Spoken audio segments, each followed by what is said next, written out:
Welcome, everyone, to RB1 Colon, a fantasy football podcast. It has been a while. Part of the Fake Teams podcast channel. I am your humble host, Pete Rogers, and I am joined by some of the guys. We have the weatherman, Jordan Smith, and the ginger normal man, Nick Bodiford. And if you hear scratching, whimpering, or barking in the background, it's because we are also joined by the new puppy, Bert Tyrannosaurus Macklin, who is in his crate right now and in the room with me and is lying there staring at me. And I just made eye contact, which is a no-no because now he knows I'm in the room. But how are you guys doing? Doing good. Really good, man. I like his middle name a lot. That's the actual, we looked at it. So the breeder who we got him from names every litter after a theme, gives him a theme. So our theme was Sesame Street. So he was Bert, and there was an Ernie, there was a Kermit, and we thought Bert was just very applicable to him. When he walks, it just feels like a Bert. Bert. He's got kind of short legs and a big butt, so it kind of whole torso shakes when he moves. And he's the smallest guy. So we really wanted to keep the name Bert. And then we were like, Bert Macklin, great name. And then we realized when we do a quick internet search, his middle name is Tyrannosaurus. So Bert Tyrannosaurus Macklin. And it fits. It's perfect. It's delightful. Oh, I made eye contact again. I gotta stop doing that. Yeah. I'm my own worst enemy. I can't wait till you guys get a cat and name it Janet Snakehole. He has a moose that he sleeps with that we call Janet. Nice. Gotta keep those keep the Parks and Recs references alive for as long as possible. Are you guys ready for the 5-year debate about whether or not Eli Manning is a Hall of Famer? Because he's not, but there will be an extensive debate about it nonetheless. I know we weren't running last week because of the pupper, and that's when Eli retired. But I figured I had to get a dig in when I could about Eli. I feel like this argument has been just rehashed for the past couple of years now, and I'm honestly just tired of handling it. I don't care if he makes it to the Hall of Fame or not. I care. It would offend me morally if he made it into the Hall of Fame. It's just like, what's the point of the Hall of Fame then? What are we doing here? Is this just like, oh, you win a couple Super Bowls and you're in? Trent Dilfer, Hall of Fame quarterback. Joe Flacco, Hall of Fame quarterback. Yeah, I don't give a shit. This is the energy that I have missed. The sour Patriots fan is the only one that cares. What a shocker. He's going to be in it. No, he's going to be in it. And don't do this. And honestly, the biggest thing is you could be like, who beat Tom Brady more? It's going to be. But did you really make the Hall of Fame based on just being able to beat Tom Brady?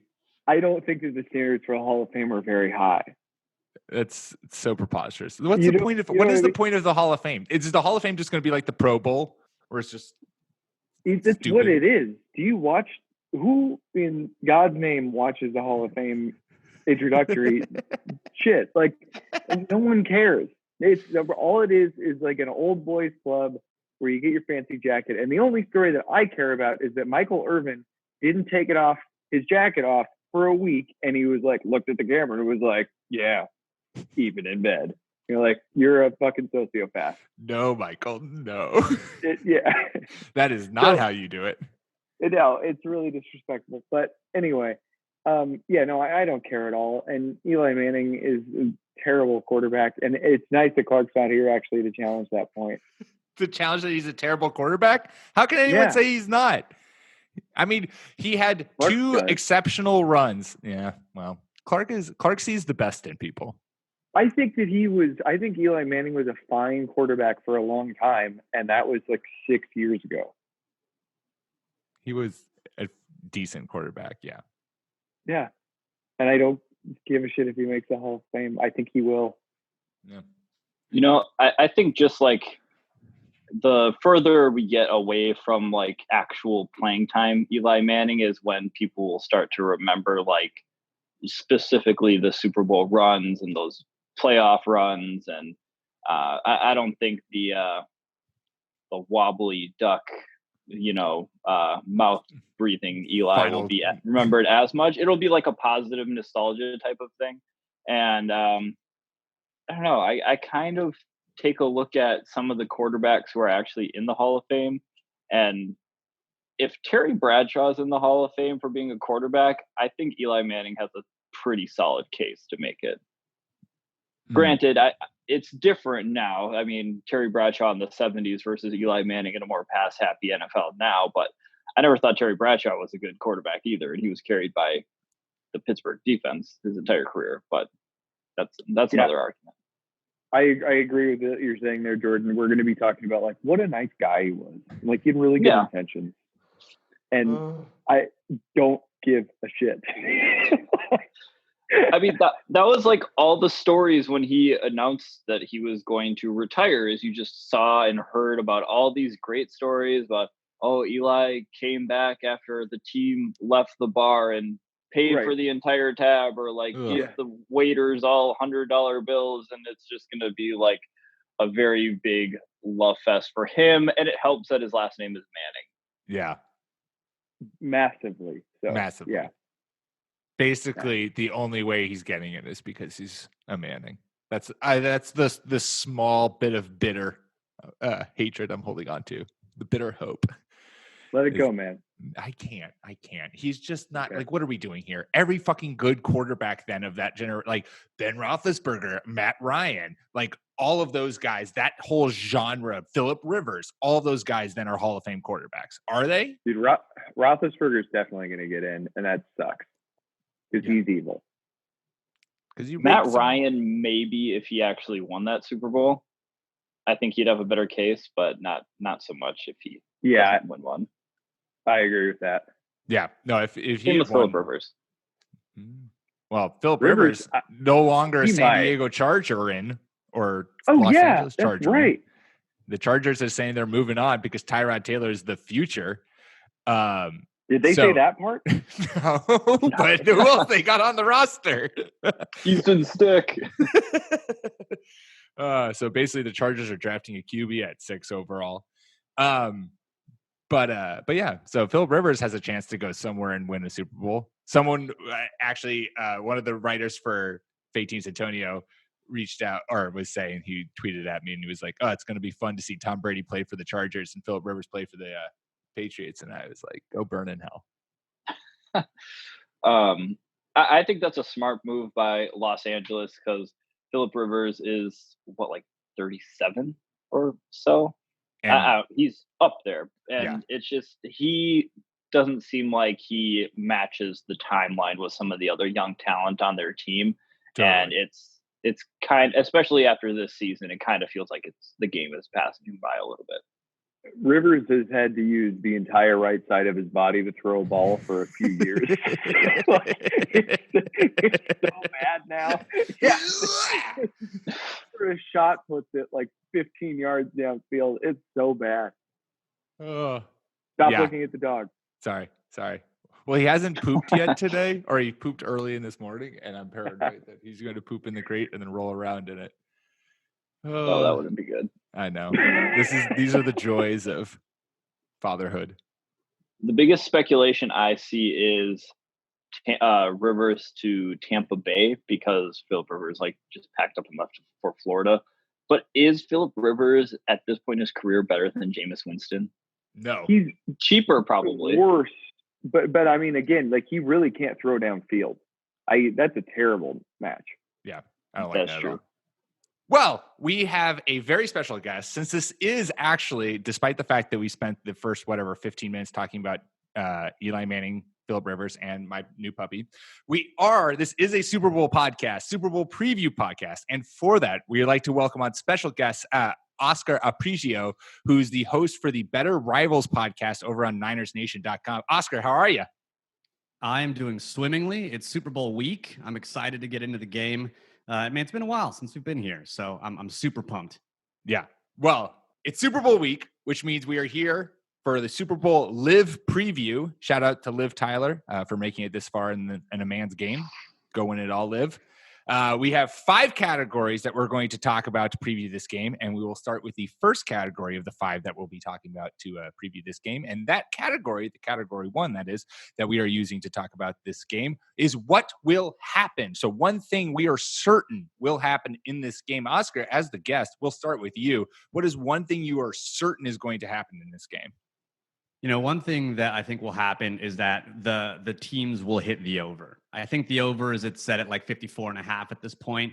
I don't know that you're going to see. I don't know that you're going to see both defenses get a lot of stops. I think the 49ers offense is going to be fine against that Chiefs defense, and the Chiefs, of course, can put up points. So I don't know that this is going to be, you know, kind of bonkers, maybe Eagles Patriots level. But I certainly don't think we're going to be in for a 10-3 snooze fest. So I do think some points will be scored, and it's going to be interesting to see who scores most of them. Yeah, I certainly hope so. I would love this game to be the Chiefs-Rams game from last year, where it wasn't just that it was like an offensive explosion and no defenses could stop anything. I mean, they couldn't, but it was also that defense was still making like huge, massive plays. Like the Rams had 2 sack fumbles. One of them was a touchdown. Aaron Donald was a monster all over the field. Like that's the kind of game that I would love this to be.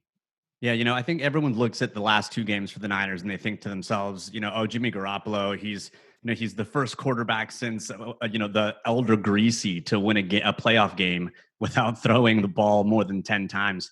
And people forget that when you look at yards per attempt over the course of the year for qualifying quarterbacks, Jimmy Garoppolo was tops in the league. He averaged 8.4 yards per attempt. And second, of course, Patrick Mahomes, who averaged 8.3. Now, that's not to say that Garoppolo is a better or as good quarterback as Mahomes. I think I would very clearly say that Mahomes is a better quarterback. But when you look at the marriage of system and quarterback, I think Garoppolo can run that system really well. And that's what you need. You need a quarterback who can execute. And Jimmy Garoppolo can do just that. Yeah, I agree. I don't think it's going to be as big of like a slugfest as people are hoping for. And we'll get to my thing that I think is going to happen in a little bit. But I think one thing we have to remember, the Super Bowl is probably the biggest game in sports, and neither of these quarterbacks have ever played in it. So I think they're going to get off to a slow start. And then after they get like a series or 2 under them, that's when we might start to see some yardage pile up and some points get on the board. Jordan, transition right into what you think is going to happen. So mine is based off of a prop bet. Will either team score in the first 6.5 minutes of game time? And the odds are -110, yes, -110, no. But I would put my money on no. And I don't think any team is going to come out just lighting it up. They might have a pretty good game script going, but it's a big game. There's a huge buildup. There's all these things going on before the game. It's just at a different pace. I actually think Jimmy Garoppolo might be a little bit at an advantage here to start the game because Jordan, he has been to and won a Super Bowl. Yeah, Jordan, can we, from now on, for the rest of this podcast, refer to him as 2-time Super Bowl champion Jimmy Garoppolo? Who's going to, if he wins, he will have more Super Bowl championships than quote-unquote Hall of Fame quarterback Eli Manning. If he wins, we can refer to him as 2-time Super Bowl champion because being the backup, it's like half a Super Bowl win. Okay, we'll give him two whole ones. Then Super Bowl champion Jimmy G. But yeah, he at least knows, and I mean, we've heard this about Tom Brady before because he's been to so many Super Bowls. He knows how to, I guess, kind of pace himself through the game. The halftime's longer, etc. So I think that the game might start out a little bit slower than we're expecting, and within the first 6.5 minutes of the game, that's an easy no for me. So I'm taking more of the Oscar side of things here. I think that this game is going to be pretty high scoring, and I'm expecting a smoke show kind of from the get go. I think that they'll probably go about it in slightly different ways, but yeah, I mean, to play off of some of the points that have already been made here, my one thing that I think is going to happen is that George Kittle is going to pancake somebody early on a rushing score. And I hope to see a lot of that throughout the day. That guy's just such a treat to watch. But will he get up and laugh at the person he pancakes? It's going to be, yeah. How far out of the club will he throw him? Yeah, Yeah, man. Mine, of course, is not all that exciting of a thing from like a fantasy perspective. But yeah, no, I think this is going to be a slobber knocker. Nice term, a slobber knocker. It sounds real nasty, but it's applicable there. Well done, Nicholas. Always one for the euphemisms, Nick. Well, we just like roll very smoothly through this because the thing that I think will happen, I'm assuring you will happen, is that Kyle Shanahan's going to run the ball and it will be run successfully. The Chiefs were able to control Derrick Henry in the AFC Championship game, but basically the reason they did that is they just put everyone in the box and dared Ryan Tannehill and that passing game to beat them in one-on-one man coverage. They're still, this whole season, they were ranked 29th in DVOA, so they're good at it. And Shanahan's different. His system is different. I just have a lot more faith in the system. Henry was a one-man unstoppable wrecking crew, but if you stopped him, that's, game over. Shanahan's system is unstoppable. Like, it's not Raheem Mostert who's running people over. It's just that Shanahan opens these massive gaping holes for him, and he's good enough to take advantage of it. And I don't think that the Chiefs can, as simply as being like, we're going to play 8 in the box or 9 in the box, like we're going to put everyone in the box and just stop Derrick Henry. I don't think that's going to work because it's not just Derrick Henry runs forward and you got to slow him down. It's like moving, from sideline to sideline, which is where what Shanahan loves to do to get the defense out of position and create these massive holes. Yeah, if you think of the different run concepts that Shanahan threw at the Packers alone, I mean, he threw inside zone, outside zone, trap, power, counter, bend back, G lead, fullback lead. I mean, he absolutely emptied the clip in terms of run concepts. And so I think you're right. It's not just going to be like let's run a zone and see what Derrick Henry can do. It's definitely going to be, there's an RPO and you've got a backside cutback. Oh, it's a pin and pull scheme. They're going to have to prepare for everything. They're probably going to play 8 in the box. And it's and Jimmy Garoppolo generally does better against single high defenses. And I think that's part of the reason I think that he's going to do okay in the Super Bowl. Well, and it's like, unless Tyrann Mathieu plays out of his goddamn mind, if you play single safety and everyone's lined up, is that just George Kittle one-on-one with a corner? Yeah. What are we doing there to stop that matchup? Even if you put Honey Badger on Kittle, you're probably still going to throw to Kittle because at that point, Kittle's going to put his hand on Matthew's forehead and then catch the ball with the other. And there's no one to stop him. And he's gone. Exactly. Yeah. All right. Well, we will move on then to our second category, what you need to happen. One thing that we would love to see happen in this game. And I will say initially, was offense that I wanted to see. I needed to see a big explosion for offense, but we talked about that as a will happen. So I can't say that I need that anymore. That's not a love. What I need to have to happen in this game, I need to find one flaw in Patrick Mahomes. Just one. Just show me like that this guy isn't perfect at absolutely everything. Have one thing that, comes out of this game where ESPN and SportsCenter and all of those guys can be like, well, you know what? Maybe he's not like the absolutely perfect football player that we all think he is. Because so far he has shown no real discernible flaws. And I need to see just one so that I can feel confident that he's not going to eventually overtake Brady as the greatest quarterback of all time. These are very selfish reasons. So I want to piggyback off of this because it plays well nicely here.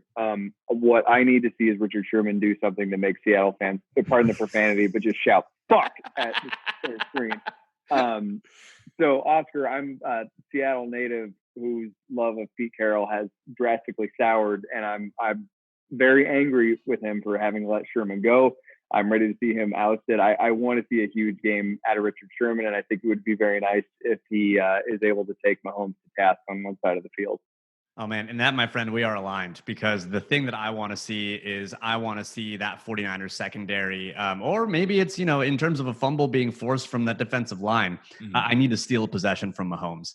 That if the Niners can steal a possession, things change dramatically because I think this game is shaping up to be one of those who the hell has the ball last kind of games. Yeah. And if they can steal a possession, Mahomes hasn't thrown a ton of picks, but sometimes he's just off. You think about the game against the Patriots, his first pick, it wasn't a terrible pass, but he kind of lets it float underneath. You've got an underneath defender who's able to kind of undercut it and pick it off. It wasn't something that happens often, but it's available. And when you think about maybe him being able to fumble with that defensive line, I need Nick Bosa to just demolish someone. and he's want to do that over the course of the year. So I need to steal a possession from Patrick Mahomes because they can score and they can score often, but they can't score when they don't have the ball. And so I need the Niners to keep it. And you know what? I'm with you. Richard Sherman, let's do it. I want a Richard Sherman press conference to the level that Michael Crabtree has never seen. Yes.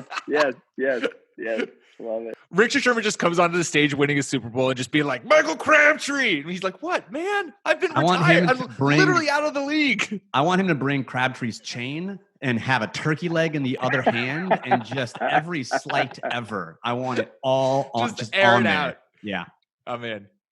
In terms of the team, it coming down to the team that has the ball last, this is where my thing comes into play. Thing that I need to happen is that I need Andy Reid to manage his clock and his timeouts effectively. I get that the chess match of coaching is just part of the game, but personally, I would rather see the end of the game happen because of something that happened on the field, not because the Chiefs just ran out of timeouts or they used a timeout in the third quarter, which is something I just cannot stand when NFL teams do. I need him to manage his time effectively so we can have the proper Andy Reid offense for Shanahan offense and let it play with the pieces moving on the gridiron and not because of some sort of, typical Andy Reid fashion of a mental lapse costing them valuable time to win a very, very important football game. Yeah, I think that'd be a bummer for everybody around. I mean, it's nice when your opponent makes a mistake, but that I don't think is how many of the 49ers will want to win. That being said, they'll take it any way they can get.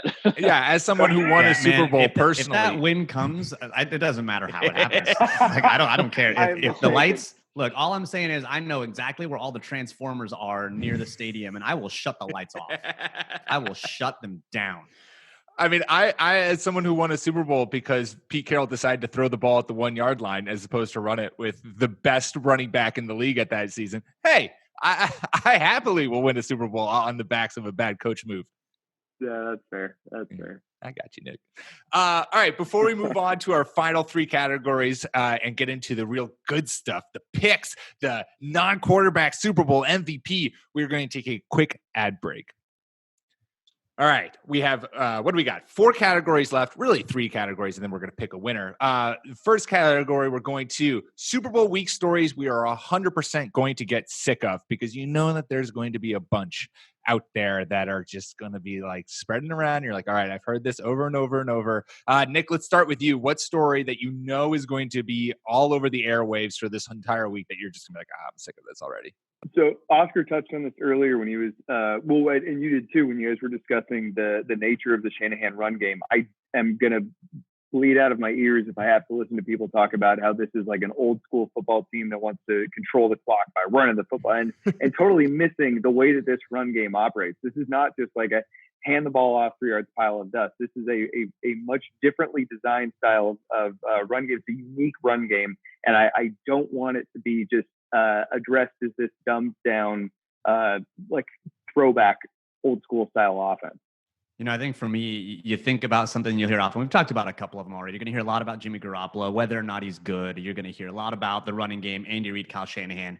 I think the one thing you're probably going to see on loop is D Ford jumping off sides. Yeah. Probably going to get the D Ford redemption story and how he's facing his former team and how, Frank Clark and you're going to get a lot of Frank Clark and D Ford comparisons. And so I think you're going to get a lot of the redemption story in addition to Kansas City being perhaps the wasteland for 49ers quarterbacks. Because there were 5 quarterbacks who've played for the Chiefs that were once Niners. Can you collectively name them all? No. Well, let's see. At the very least, it was not Steve Young. Nope. Earlier than that. Didn't do it. But who's before Steve Young? Joe Montana. Boom. Montana. That's who I was thinking of. Yep. You've got Joe Montana. You've got Steve DeBerg, Elvis Gerbach, Steve Bono, and Alex Smith. Oh, Alex Smith. God damn it. That one. The GOAT, Elvis Gerbach. Yes.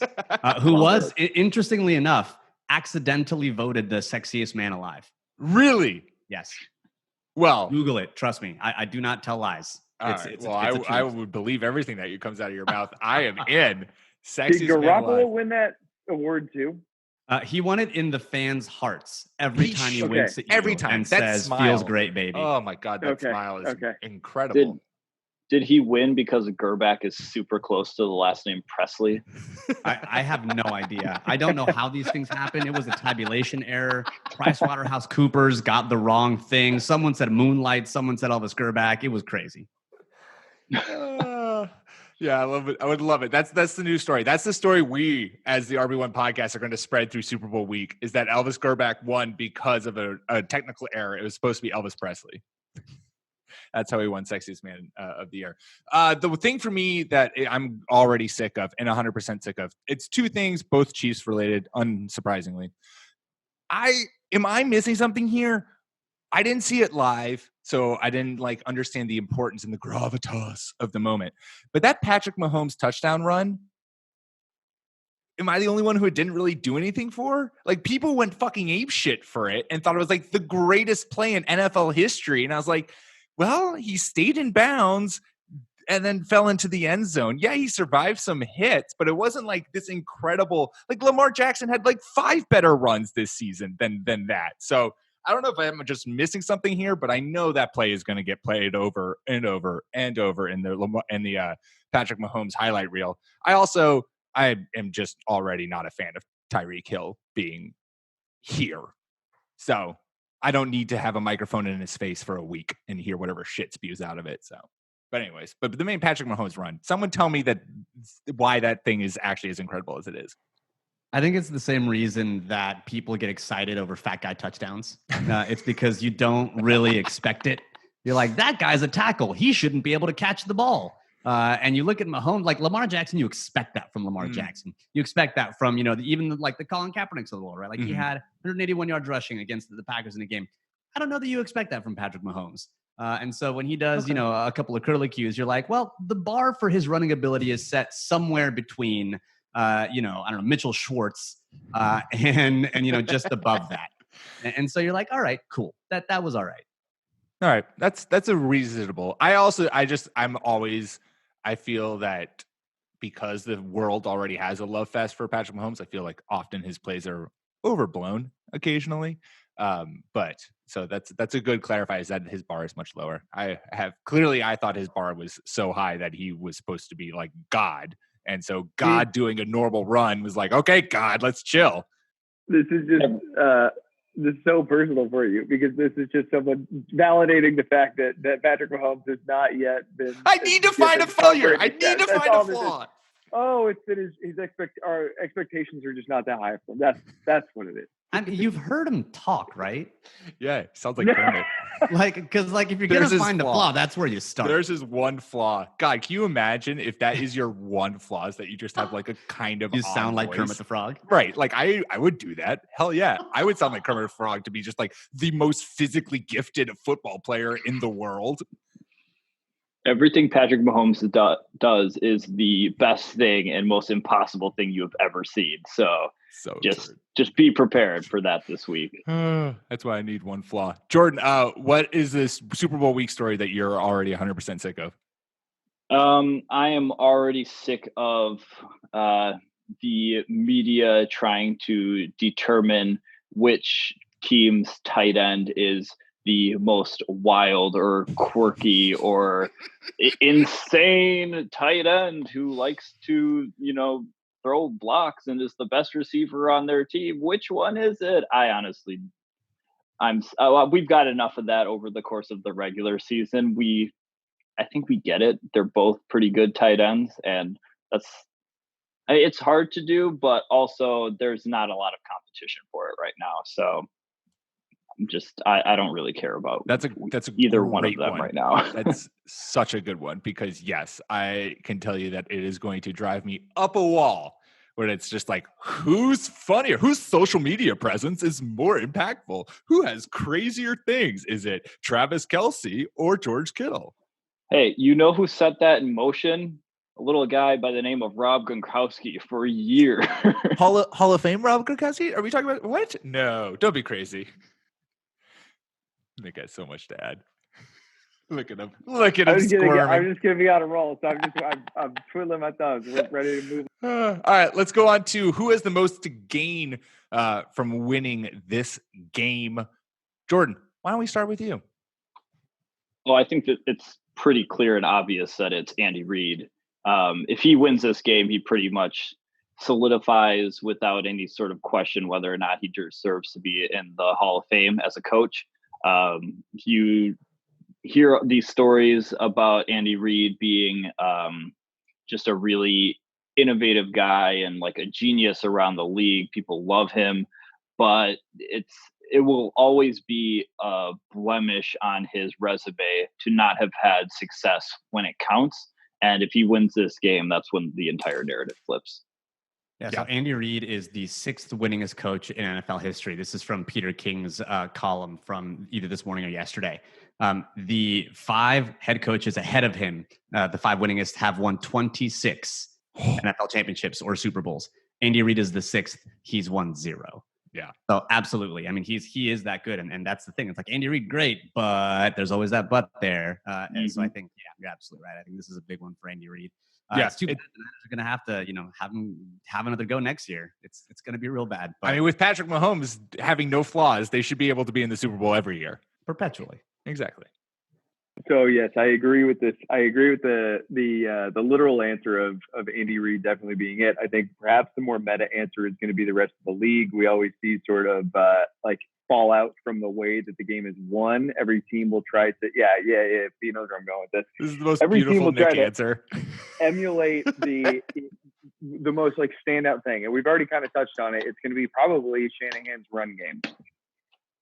Smart coaches, smart GMs are just going to be frothing at the mouth as they see the run game success, where all of these, like the 20 other teams in the NFL are like, we can keep doing this 3 yards in a pile of dust thing. See, we can do it. And the smart teams, they will continue to acquire resources in an intelligent manner. And I think that, I'm getting excited about Andrew Berry going to the Browns. That's going to be a fun team to watch. Anyway, I think the smart teams are going to benefit heavily because people are going to try to replicate Shanahan's ground success, and they're not going to be able to do it because they're not going to be doing it in the right way. My answer is Andy Reid. It's the Dan Marino thing. If Dan Marino had a Super Bowl, he would be in every GOAT quarterback conversation. And he doesn't, and he's not. And I think if Andy Reid wins a Super Bowl, he goes from being a great coach to one of the best coaches in NFL history. So it's crazy that one game does that, but he's easily has the most to gain from winning it. I will say that being able to get the 28-3 jokes out of Twitter is probably not bad for Kyle Shanahan, because if he wins a Super Bowl, you're going to hear a lot less about 28-3 than now. Anytime I literally roll my eyes whenever the score gets to 28 or anything resembling like 25-3. I'm like, don't kick a field goal. Close enough. Don't kick a field goal. Don't make this 28-3. Please, God, don't. Because I'm definitely over those Twitter jokes. Yeah. And I'm not even an Atlanta fan. I'm just a Shanahan fan. I can't even imagine what the city of Atlanta has done. There's another Super Bowl week narrative that we can let burn. All right. Before we get to picking who is going to actually win this game quickly, if a non-quarterback wins Super Bowl and MVP, who is it going to be? My guy, we talked about how good this offense and how good this run game is going to be. So I think if it's not going to be Jimmy G or if it's not going to be Patrick Mahomes, it's going to be Raheem Mostert, who maybe puts together another 150-plus 3-touchdown game, because this system is just so good that no one can stop it. So I think if it's not a quarterback who's locking it in, it seems Raheem Mostert is the obvious pick for me. Oscar, who do you got? Man, I was hoping I'd go last so I could pick one that you guys didn't pick already, just to like throw some variation in there. Because I think if the Niners are going to win this game, I think and it's not going to be Jimmy Garoppolo who's the MVP. It's going to be George Kittle or some other kind of offensive producer. I think the unsung hero here is going to be someone like a Deebo Samuel, who's going to just turn into a running back. This is going to be an extension of Shanahan's run game, right? He even turns his wide receivers into running backs. Build your team around that, folks, because it's going to be some running after the catch that's going to get a lot of yards. So I think someone like Deebo Samuel or George Kittle for Super Bowl MVP. Nick? Yeah, so I think that the MVP is going to be, on the winning team, and I am right now. I've gone back and forth on this. I think that the Chiefs are going to win, and I'm like 51% certain of that. So I'm going. I hate this. I'm going with Tyreek Hill, but I do think that if it's anybody else on the field, it will be George Kittle. But I'm not rooting for Hill. I just who I think it's going to be because of the type of receiver that can defeat Richard Sherman. It is the very speedy guys, and also they'll move him around the formation, so he'll be able to produce wherever. But San Francisco does a phenomenal job. Quan Alexander's back. They do a phenomenal job of shutting down running backs in the passing game. If the Chiefs are going to win, it's just going to be like the perimeter and I guess with Kelsey on the interior, it's going to be an aerial show from Mahomes, and I think that will come largely from just crazy games from Tyreek Hill. So again, I'm not rooting for it, but it's what I think is probably most likely to happen. Well, Nick, you lasted 50 some odd episodes on the show. It's been a great run. That was the final thing you'll ever say for this show. So goodbye. I mean, again, I'd love it to be Kittle. It would be I would love fun. It to not be Tyreek Hill, or it to be Tyreek Hill, and then the NFL, in a rare moment of clarity, is just like, sorry, we're not giving it to you. Be a better person. That'd be nice, but it's not going to happen. NFL moment of clarity. That's funny. I think so. I'm going to kind of flip this question on its head a little bit. Since you already picked Raheem Mostert, I think that's like probably the easiest non-QB one. And then I'm going to go on the other side and go with Damian Williams because last week when I was looking at some prop bets, I saw Damian Williams as 50-1 odds to win Super Bowl MVP, which is pretty long, but that's a pretty big payout. So, I mean, if you're feeling a little springy and want to, put $20 or so on a rare Damian Williams, just for whatever reason, there's a script that either one of these running backs could potentially take home an MVP by just having a day. So yeah. I don't know. I think that's pretty fancy and spicy for the 50-1 odds.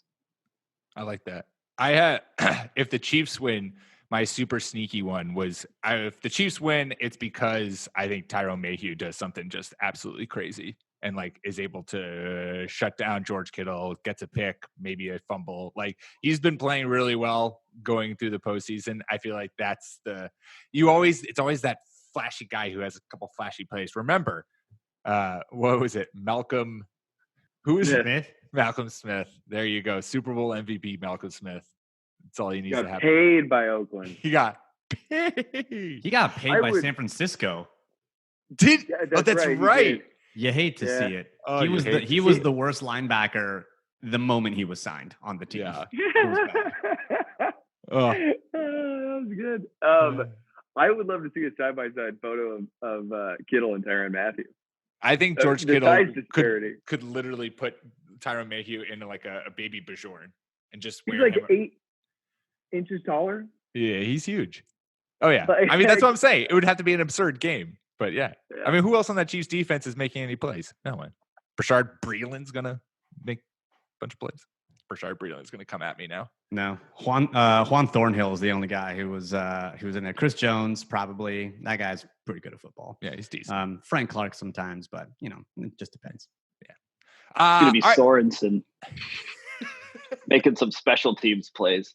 Let's MVP. Do it. God, can we get a punter to win Super Bowl MVP or a gunner? That'd be incredible. I'm here for it. All right, let's finish it up with picking who's going to win. Nick already ruined this for everyone by saying that he thinks the Chiefs going to win by 51%. Oh my God, Nick! He even knew what categories were coming. Jordan, who you have to win? I'm just going to. I'm gonna pick the Chiefs because I just think they. I mean, sorry, Pete, they just have the better quarterback over Jimmy G. That's all I'm basing. I mean, that's fair. I'm picking one group where the Chiefs have the advantage. It's true. He is perfect. I've heard. I'm picking the 49ers. I just think Kyle Shanahan's offense is just clicking so beautifully, and his play calling is also on point. The fact that he can Jimmy G throws an interception against the Vikings, and Kyle Shanahan's like, all right, Jimmy G, that's it. You're done. We're just going to run the ball now 50 times, and then they win in a blowout. I'm all here for the Shanahan to do it. Plus they have a good pass rush, which I think could stifle Mahomes, and you're facing a one-dimensional offense since despite the fact that Jordan thinks Damian Williams is going to win Super Bowl MVP. What has that run game done recently for you? Oscar, who do you have? I'm thinking, call it a hunch, but I'm going to say 49ers. You must be out of your mind if you think I'm going to come on here and pick anyone other than the 49ers. Damn right I'm picking the 49ers. I'm picking them in a high-scoring game by 2 points, something ridiculous like, 33-30 or 33-31, something odd like that. I love it. You may even see some like weird scoregami. But yeah, it's going to be the Niners. They're going to have the ball last. It's going to be a hell of a game. And they'll have their 6th Lombardi trophy at the end of Sunday. Ooh, saucy. I do that is, I will say, in the back of my mind, as a selfish Patriots fan, Niners, if the Niners win, now suddenly there's a bunch of people at the top with 6 Super Bowls. I don't like that. I don't like that. I don't like that at all. I don't like that. I want to be in an elite club because I had so much to do with these wins. So there you go. Super Bowl LIV. I love that branding. Well done. Well done, NFL. Way to make the Super Bowl live. Way to bring it to life. God bless. Let's get rid of Roman numerals. I'm sorry. Like, what? Am I supposed to look at LIV and be like, oh, yeah, 54. Good. We're almost there. Almost to 100. Come on. Get out of here. Next year it's going to be Super Bowl Las Vegas. So, is it going to be in? I think it should be in Las Vegas then. I don't know where it is, but it better be. I feel like Super Bowl LV in Las Vegas makes the only sense in the world. In that brand new stadium. Oh, Roger Goodell. First, take away the Super Bowl MVP away from Tyreek Hill in an act of true power, and then make Super Bowl LV in Las Vegas. We're done. Done. We've cured the NFL. All right.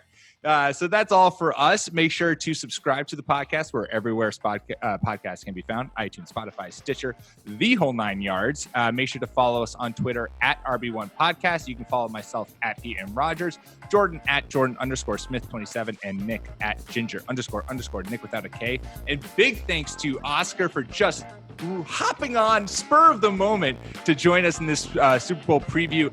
I did not have time to do any research. Are you on Twitter, Oscar? I'm indeed on Twitter. You can follow me on Twitter at Better Rivals in case you want to get some more Niners content for the Super Bowl week. Boom. Make sure to subscribe to Better Rivals also on the SB Nation podcast channel, so you can find that anywhere you get podcasts. We will be back at you next week. Hope everyone enjoys Super Bowl LIV. Until then, peace. Before we go, I did want to quickly mention the tragedy that happened yesterday, and obviously our thoughts and love to the Bryant family, the Altobelli family, the Mauser family, Chester family, and Zobayan family, and everyone who was affected by this accident. Things like this are a terrible reminder how fleeting life can be. So cherish those you love. Our love and support to everyone out there.